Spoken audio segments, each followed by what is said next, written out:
this is not where I expected my senior year to be. Like, I thought I would be hanging out with friends, studying for finals, maybe like going out binge drinking or something. Like, I did not think I would be walking in a refrigerated trailer full of nearly 100 bodies.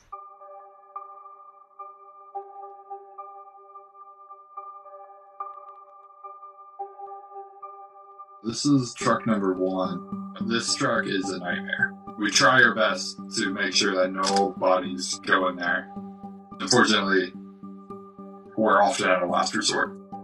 The surge of coronavirus in New York City that pushed hospitals to the brink overwhelmed the system for tending to the dead.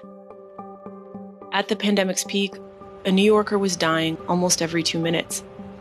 The mounting deaths inundated funeral homes and left hospitals across the city without enough supplies, space, or manpower. To staff the morgues, hospitals brought in temp workers, volunteers, even college students. I was very excited to help, but at the same time I was very nervous because, I have never handled bodies before. An amateur photographer, Devin Speaks served in the Coast Guard before enrolling at NYU. Mariel Sander is a senior at Columbia University who loves to cook, draw, and write. All the other techs have been there at most like a week. I mean, this is a job that pretty much none of us would choose to do in a normal situation. 2 students, both eager to help medical responders, were offered mortuary jobs at 2 different hospitals in New York City, which they asked that we not identify. Both found the experience to be grim, sometimes horrific, but each discovered that the people they were working alongside did everything they could to protect the humanity of those who are lost. Nothing about it is ideal. These people are dying alone, and we're, in a weird way, the stand-in for relatives.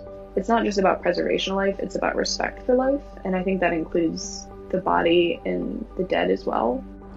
Each briefly dropped into a realm where civilians rarely venture, chronicling in photographs and journal entries the part of the pandemic that we hear about all the time but never see. These were the first couple of photos I took. These are my colleagues here, and this is right in front of the morgue.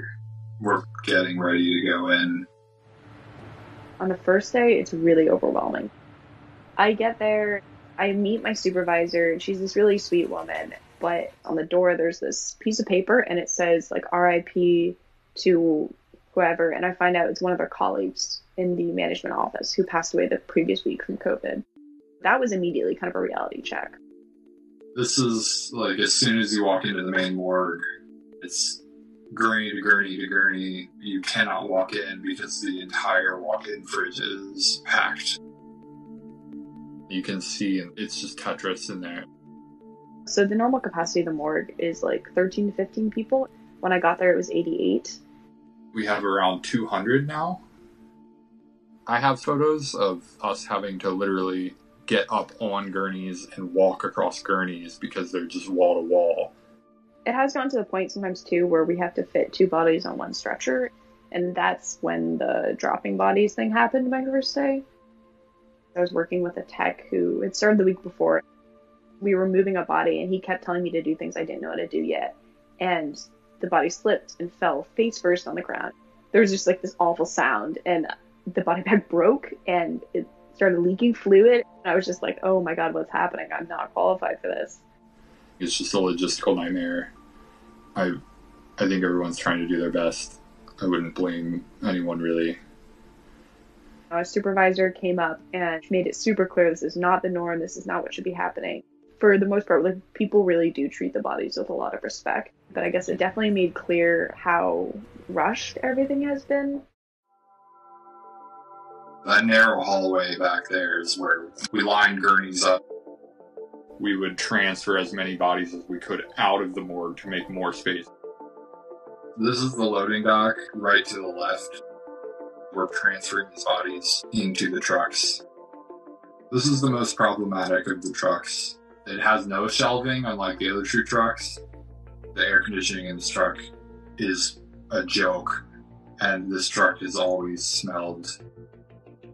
I feel like I'm still at a point where I'm adjusting, and this all seems very strange to me, and I haven't quite figured out how I think about a body versus a person versus a patient. I actually remember this one.